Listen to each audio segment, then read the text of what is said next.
Bismillahirrahmanirrahim. Dear students, Assalamu alaikum. My name is Muhammad Imran. I am lecturer of biology at the Scholar School and College, Khairabad. आज हम biology FSC part 1 chapter number 3 जो कि enzymes के मुतालिक है उसके बारे में पढ़ेंगे। सबसे पहले एंजाइम्स का इंट्रोडक्शन आ जाता है।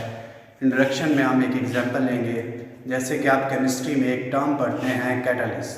अब कैटलिस्ट का केमिस्ट्री में क्या काम होता है, वो किसी भी केमिकल रिएक्शन को स्पीड अप करता है। जब केमिकल रिएक्शन कंप्लीट हो जाता है तो वहाँ से डीटैच हो जाता है, यानी वो रिएक्शन में ख़ुद इस्तेमाल नहीं होता। सेम इसी तरह एंजाइम्स भी बायोकैटलिस्ट हैं। एंजाइम्स बायोकैटलिस्ट हैं। Biocatalyst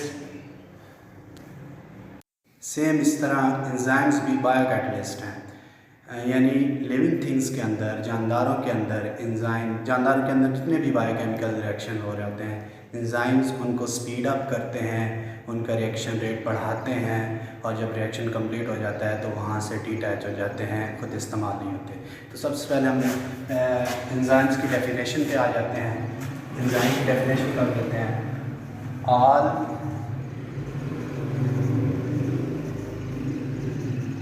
enzymes are biocatalysts.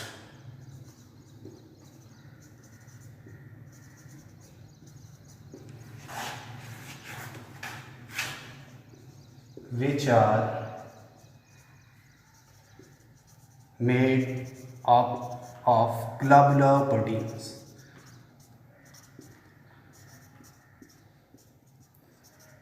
Enzymes biocatalyst हैं और वो ग्लोबुलर प्रोटीन से मिलकर बनते हैं। ग्लोबुलर का मतलब है गोल, क्योंकि एंजाइम प्रोटीन्स के बने होते हैं और प्रोटीन अमाइनो एसिड से मिलकर बनते हैं। अमाइनो एसिड्स की लंबी चेन एक दूसरे के ऊपर फोल्ड होकर एक गोल सी स्ट्रक्चर बना देती है एंजाइम्स की, इसलिए एंजाइम्स को हम ग्लोबुलर प्रोटीन्स भी कहते हैं। आगे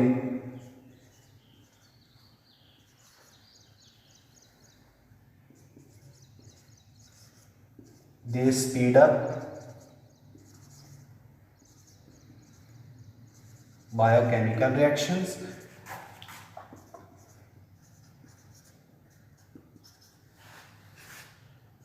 and at the end remain same। जब रिएक्शन ये मुकम्मल कर लेते हैं तो वहाँ से एज इट रिमूव हो जाते हैं। नेक्स्ट हम एंजाइम्स के बारे में कुछ टर्म्स पढ़ेंगे। सबसे पहले टर्म्स आ जाती है सबस्ट्रेट, कि सबस्ट्रेट क्या होता है।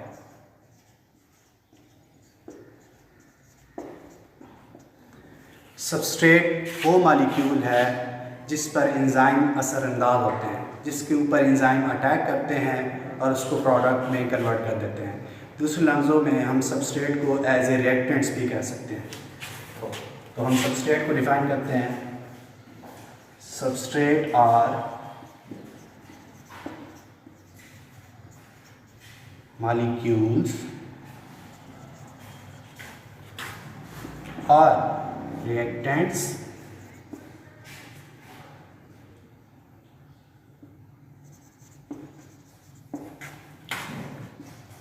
at which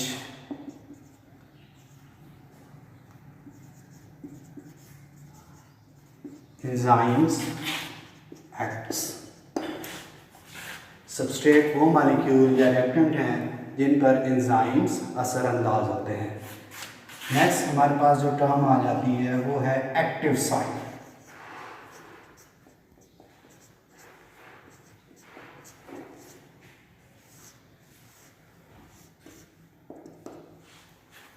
एंजाइम के स्ट्रक्चर को हम देखें तो एंजाइम के स्ट्रक्चर का पूरा हिस्सा रिएक्शन में हिस्सा नहीं लेता। Only small portion of enzyme takes part in a chemical reaction, और उस स्मॉल पोर्शन को ही हम एक्टिव साइट्स बोलते हैं। अगर यहाँ हम एंजाइम की स्ट्रक्चर ड्रा करें,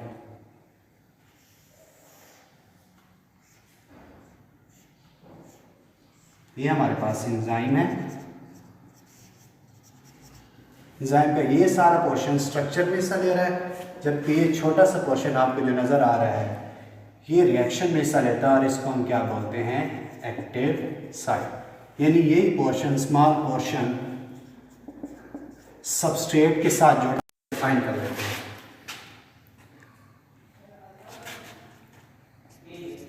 The small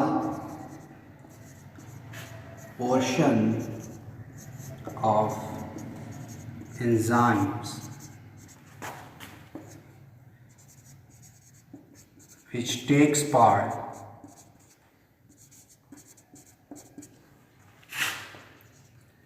in a chemical reaction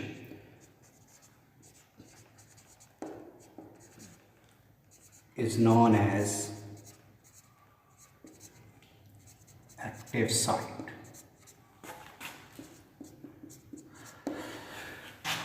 dear student, आप इस चैप्टर में एक स्टेटमेंट पढ़ेंगे कि most of the enzymes are solely of protein.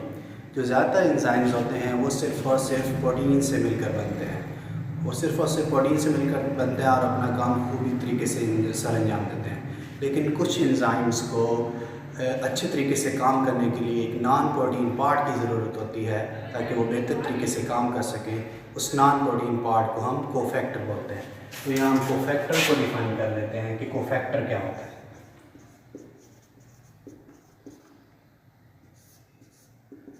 Factor को हम डिफाइन करें कि some enzymes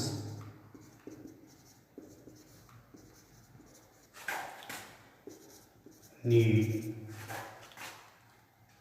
non-protein part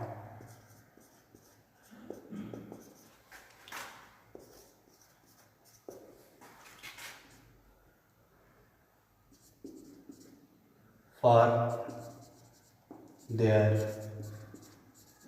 proper functioning.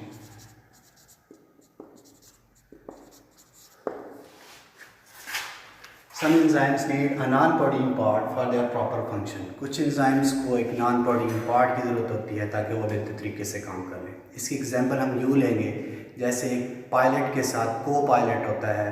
Pilot जहाज़ उड़ा रहा होता है और को पायलट्स की हेल्प आउट कर रहा होता है जहाज़ को उड़ाने में। सेम इसी तरह कोफैक्टर भी एंजाइम्स की हेल्प करता है रिएक्शन को करवाने में।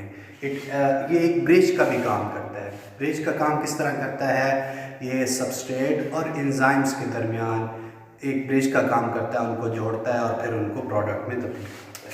तो हम इसको एक और ऐड कर देते हैं point. It acts as bridge between substrate and enzymes. अब कोफैक्टर कंपोजिशन के लिहाज से दो किस्म के होते हैं। कोफैक्टर इनऑर्गेनिक भी हो सकते हैं और ऑर्गेनिक भी हो सकते हैं।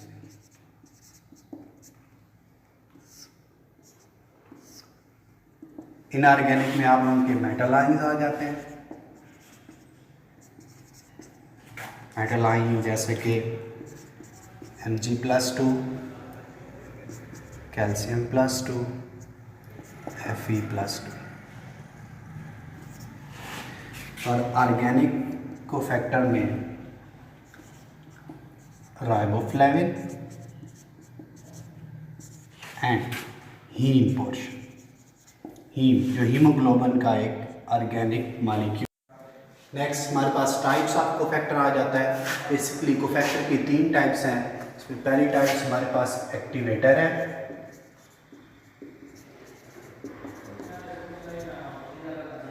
सेकंड हमारे पास है कोएंजाइम्स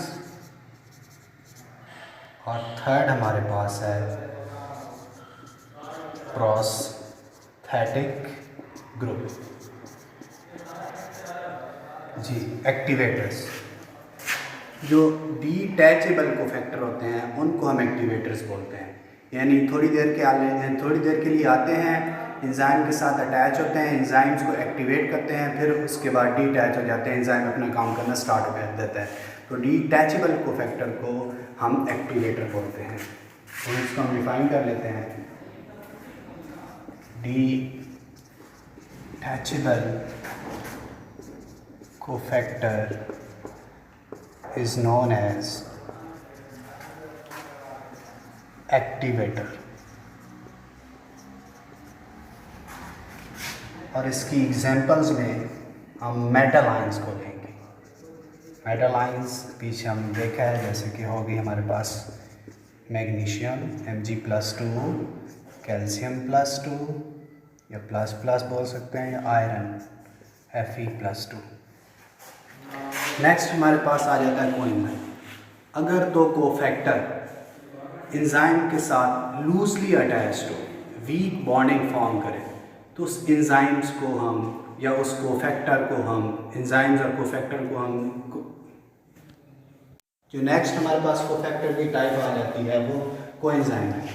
अगर तो कोफैक्टर एंजाइम के साथ लूजली अटैच हो, वीकली बॉन्ड बनाए, तो उसको हम कोएंजाइम बोलते हैं। यहाँ पे डिफाइन कर लेते हैं, if cofactor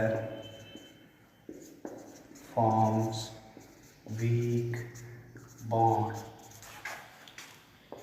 with enzyme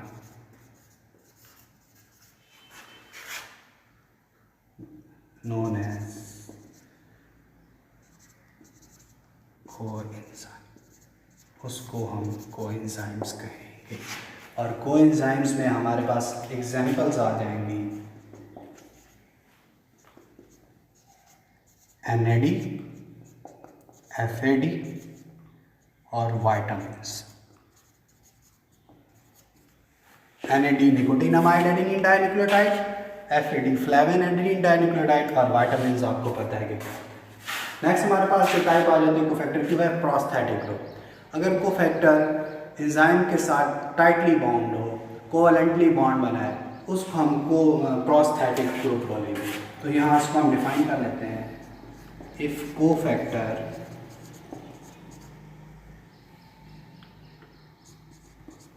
covalently bonded with enzyme, then known as prosthetic group.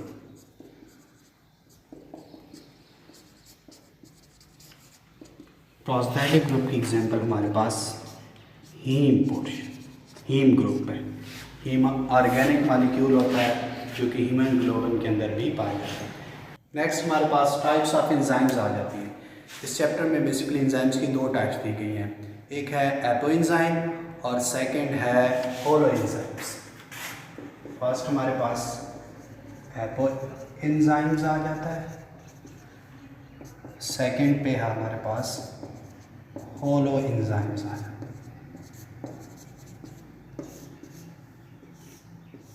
Apo enzyme inactive form of enzymes को हम क्या बोलते हैं, एपो एंजाइम। तो इसको हम डिफाइन करते हैं, inactive form of enzyme is known as apoenzyme. ये इनएक्टिव क्यों होता है, क्योंकि इसके साथ कोफैक्टर अटैच नहीं होता। पीछे हमने कोफैक्टर के बारे में पढ़ा है कि कोफैक्टर जब एंजाइम के साथ अटैच होता है तो एंजाइम की काम करने की सलाहियत बढ़ जाती है। तो यहाँ पे इस एंजाइम के साथ चूँकि कोफैक्टर का अटैच नहीं होता, इसलिए ये इनएक्टिव फॉर्म होती है एंजाइम की और इसको हम एपो एंजाइम बोलते हैं। इसकी हम एग्जाम्पल पढ़ेंगे, जैसे आप स्टोमक में पढ़ते हैं कि जब स्टोमक में एंजाइम रिलीज़ होता है प्रोटीन के लिए, उस एंजाइम का नाम है पेप्सिनोजन।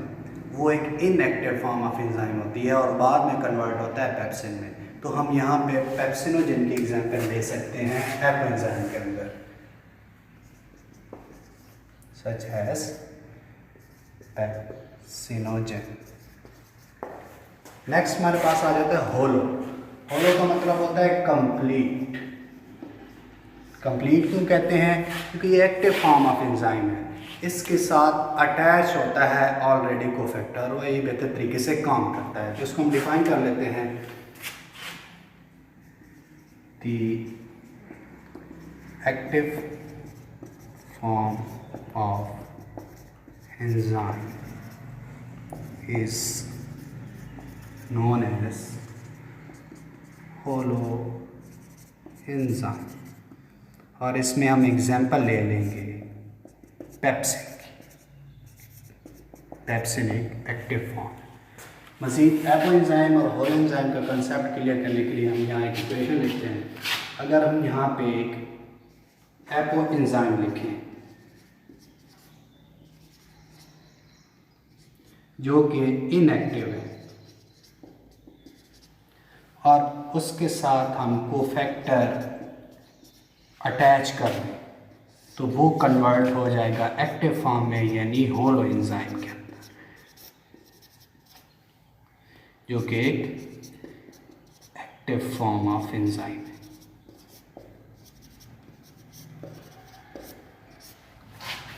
आज की class all about the introduction of enzyme. Next हम कैरेक्टरिस्टिक ऑफ एंजाइम्स को पढ़ेंगे।